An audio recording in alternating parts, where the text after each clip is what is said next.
Syederalun tim gabungan yang terdiri dari TNI Polri dan Satpol PP Loksmawe pada Senin 27 Desember 2021 membongkar pasak lapak pedagang kaki lima atau PKL karena membangun kios di pinggir jalan protokol di pusat kota Loksmawe. Hal tersebut dilakukan untuk ketertiban area jalan di pusat kota. Ada beberapa titik dilakukan penertiban di pusat kota, yaitu di area Jalan Merdeka Barat dan Timur, atau tepatnya di depan halaman lapangan Hirak. Kemudian kawasan Simpang 4 dan sepanjang Jalan Lintas Nasional dan juga Jalan Malikussaleh, Kota Loksmawe.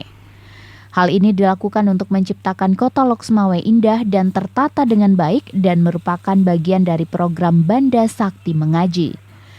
Sebelumnya pemerintah sudah melakukan sosialisasi dan pemberitahuan baik secara tulisan maupun lisan sebanyak 4 kali kepada para PKL. Namun hal itu tidak digubris oleh pemilik lapak sehingga dilakukan tindakan tegas dengan membongkar paksa.